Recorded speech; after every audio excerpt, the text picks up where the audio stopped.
Balik lagi dalam program The Leaders bersama saya tentunya Munawwara Ahmad atau Rara. BTW Bapak udah tahu nama saya nggak nih? Rara, ya? Pak. Iya. Jadi kalau ketemu besok-besok, Amin.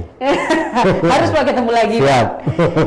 Ini bersama masih dengan Pak Lukman Umar, Kepala Ombudsman Sulawesi Barat. Obrolan kita sangat seru tentunya. Tribuners akhirnya tahu apa saja tugas-tugas Ombudsman, termasuk tadi ada data informasi, laporan terbanyak di Sulawesi Barat ternyata soal kepegawaian, dan terakhir tadi ada soal pedesaan. Ada juga banyak yang melaporkan soal dana desa tentunya Pak ya. Kita lanjut lagi, ini adalah sesi yang paling seru karena kita akan ngobrol soal polemik penggantian Christina dan Arya Paskibraka Sulawesi Barat yang karena COVID-19 akhirnya mimpi mereka menjadi pengibar di istana gagal ini Pak. Apalagi terakhir di berita kita, Ombudsman sudah memberikan rekomendasinya kepada Pemprov Sulawesi Barat, tapi terakhir informasi dari Pak Sekretaris Provinsi bahwa ya dianggap selesai. Gimana sih Pak? Tribuners ini mau tahu sebenarnya temuan Ombudsman itu kayak apa dan apa sebenarnya yang direkomendasikan? Jadi ada dua pengaduan terkait dengan Paskibraka ini. Pengaduan pertama itu dari keluarga Christina terkait tanda kutip di-COVID-kan gitu ya. Nah, setelah kita telusuri, mendengarkan seluruh pihak termasuk yang memahami urusan hasil lab, begitu hasil pemeriksaan sampel darah itu, kita berkesimpulan bahwa pengaduan dari Adinda Christina, keluarga Christina itu tidak ditemukan maladministrasi. Kalau tidak ditemukan maladministrasi berarti kita tutup pengaduannya. Tapi ada catatan kita buat Pemprov maupun dinas terkait agar Pemuda dan Olahraga agar pertama si Adinda Christina itu diperhatikan bakat minatnya. Diikuti gitu. Diikuti ya. Dan ada tanggung jawab teman-teman bahwa kita tidak, dia kan sebenarnya ini hanya karena COVID kemarin, tapi sebenarnya dia sudah mengabdi untuk daerah ini. Terbukti ya di sisi akhir saja. Namanya juga ibarat takdirnya bukan dia. Betul. Jadi terhadap diperhatikan itu. Kalau ada kemudian hal-hal kebutuhan mereka yang kaitannya misalnya dalam rangka meneruskan bakat minatnya, mau jadi polisi kah atau apa, tolonglah dibantu. Itu menjadi catatan kita. Sejenisnya juga. Gitu, Pak? Iya, syukur kalau dalam bentuk rekomendasi seperti itu. Lalu kita anggap tidak ditemukan maladministrasi, jadi kita anggap selesai, ditutup pengaduan itu dengan catatan saja begitu. Soal yang di-COVID-kan. Soal yang di-COVID-kan itu bisa dipertanggungjawabkan secara tanggung jawab kesehatan lah dari sisi yang punya kewenangan di bidang kesehatan. Lalu pengaduan kedua dari keluarga Nur Alia. Yang dari Pasangkayu. Dari Pasangkayu. Yang harusnya menggantikan Christina. Nah, semestinya yang ribut ini keluarga mereka mestinya. Iya, semestinya. Karena yang punya hak setelah Christina gagal adalah Nur Alia. Ya, Nur Alia Pasangkayu. Nah, disitulah kita setelah mendengarkan juga semua pihak. Siapa nih Pak pihak-pihaknya? Pihak-pihaknya itu kan kita undang komunikasi atau rapat via Zoom Dinas Pemuda Olahraga. Siapa yang mewakili itu hari itu? Hari itu semua hadir. Kepala seksi, kepala bidang, kepala dinasnya sekalian, hadir semua. Hadir semua. Iya. Lalu kemudian dari keluarga Alia. Juga keluarga Christina. Ya. Lalu kalau hari itu kita sekalian karena dua pengaduan dari lab baik yang di Jakarta, di Makassar maupun di sini. Iya, lalu kemudian dari Dinas Pemuda Olahraga Pasangkayu, Dinas Pemuda Olahraga Kabupaten Mamasa, kita undang semua dan saya ikutkan juga pimpinan saya di Jakarta. Jadi dari awal pimpinan kami udah mengikuti dari awal ini. Jadi gitu. Jadi tentu kalau kita mau melanggar SOP kita sudah tentu diingatkan memang dari awal kan seperti itu. Nah setelah itu 2 kali Zoom malah. Wow, 2 kali? Iya 2 kali. Jadi 1 kali itu khusus Dinas Pemuda Olahraga. Lalu 1 kali dengan adanya keterlibatan dari Dinas Kesehatan malah. Dinas Kesehatan Provinsi dan Kabupaten. Dr. Iwan tuh yang wakili. Dr. Iwan. Kalau dari Dinas Kesehatan Provinsi seperti itu. Jadi semua kita libatkan, kita 2 kali Zoom, sambil memberikan keterangan langsung, kita juga datangi langsung yang memungkinkan kita. Kan saat itu di kantor kami kebetulan kami harus WFH karena ada yang kena positif begitu, jadi kita harus WFH. Jadi kantor kita tidak buka. Tapi karena ini tanggung jawab moral, ya kita lakukan layanan tanpa harus membuka kantor. Betul. Nah, ada jaringan Zoom yang menjadi kemajuan teknologi, medium untuk kita meneruskan. Singkat cerita, lahirlah setelah kita dalami, kita benahi, kita bedah, istilah kami kita bedah LHP, lahirlah 3 saran koreksi. Ketahuan. Jadi bukan rekomendasi nih, jadi rekomendasi itu setelah LHP ini selesai. LHP apa sih, Pak? Laporan akhir hasil pemeriksaan. Itu dong, Pak. LHP ini kemudian menjadi produk ombudsman. Jadi produk ombudsman sesungguhnya itu ada 2. Satu, saran koreksi dan kewenangan paling jauh di perwakilan. Yang kedua adalah rekomendasi. Rekomendasi ini kewenangan Ombudsman Republik Indonesia di Jakarta. Gitu. Jadi kami sampai di situ saja. Nah, kita berkesempatan bertemu dengan Pak Sekprov mewakili Gubernur karena Gubernur super sibuk saat itu menjelang 17 Agustus dan seterusnya.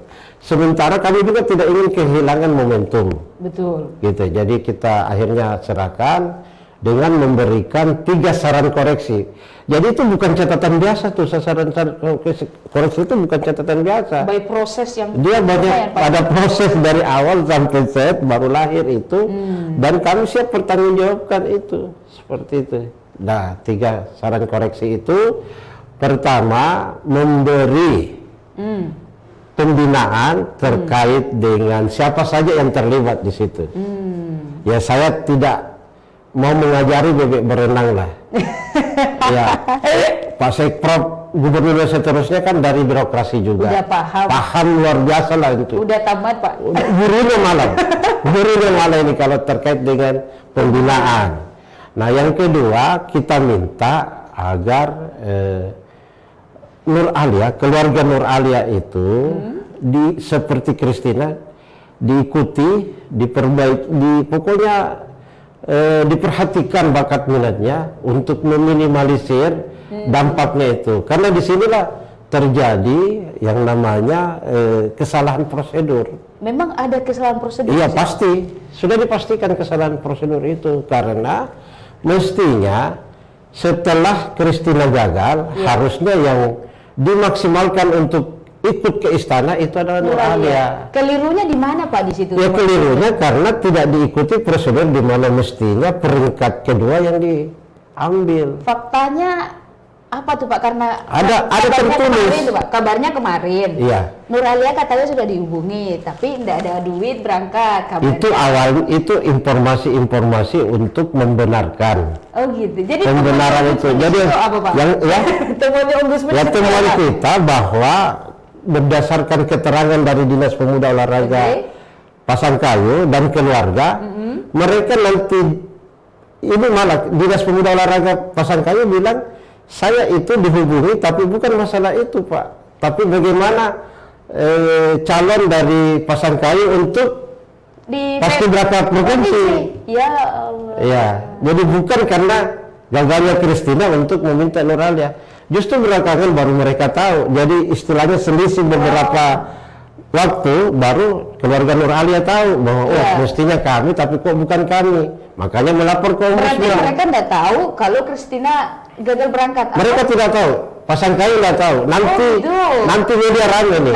Abu dan kawan-kawan yang memberitakan baru rame begitu. Bahkan kepala bagian dari Dinas Provinsi Sumbar bilang, saya ini tidak tahu. Prosedurnya kan mestinya mereka bicara tim kopi kan harusnya mereka tahu deh. Tapi mereka nanti tahu di Zoom kami beliau bilang nanti kami tahu setelah beredar di media. Ulang Pak, apa yang mereka baru tahu itu, Pak, tadi? Yang baru tahu bahwa ini ternyata ramai tentang Kopik ini. Oh gitu. Yang merupakan bagian dari kewenangan kami karena dinasnya kan gitu. Betul.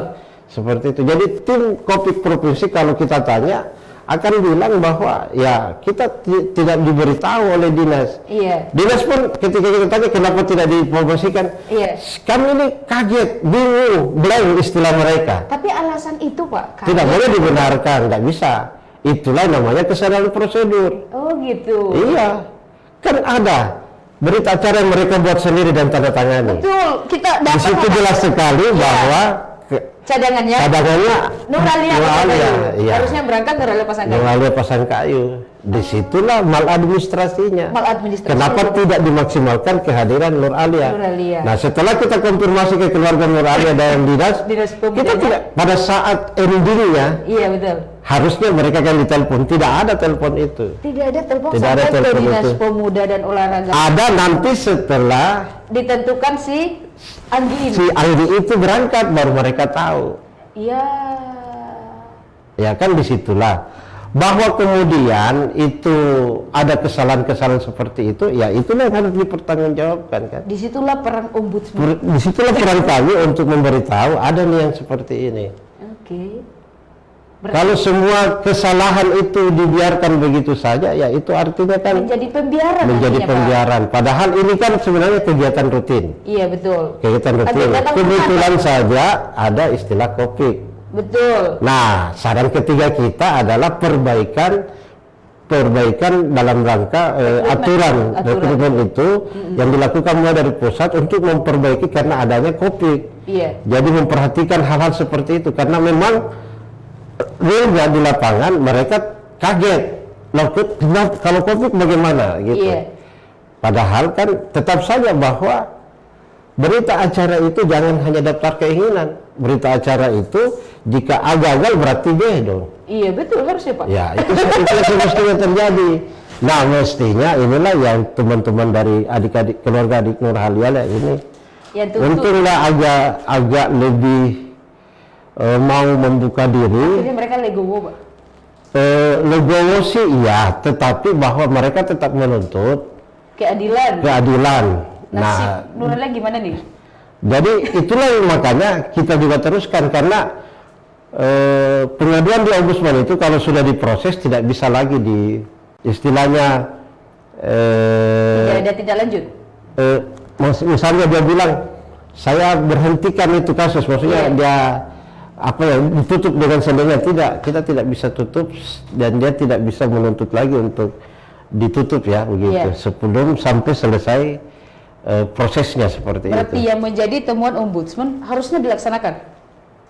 Ya, untuk mengatakan wajib itu ada kewenangan di tempat lain, di pimpinan kami. Iya, di pusat. Karena kan yang wajib itu rekomendasi. Iya, rekomendasi. Kalau yang kita lakukan itu adalah saran koreksi namanya. Saran koreksi. Dan saran koreksi itu tidak ujuk-ujuk lahir. Iya. Saran itu sudah lahir dari berbagai proses yang sudah matang begitu. Wah. Iya. Saya tidak bisa bayangkan tuh Pak suasana Zoom, pengakuan berbeda. Bagaimana Dinas Pemuda akhirnya ya ketahuan mereka memang keliru di administrasi. Ya, dan beliau sampaikan gitu. Sebagai manusia, sesama manusia tentu kita terima. Tetapi untuk bagian dari kinerja kami, kita juga harus tetap lanjut. Betul.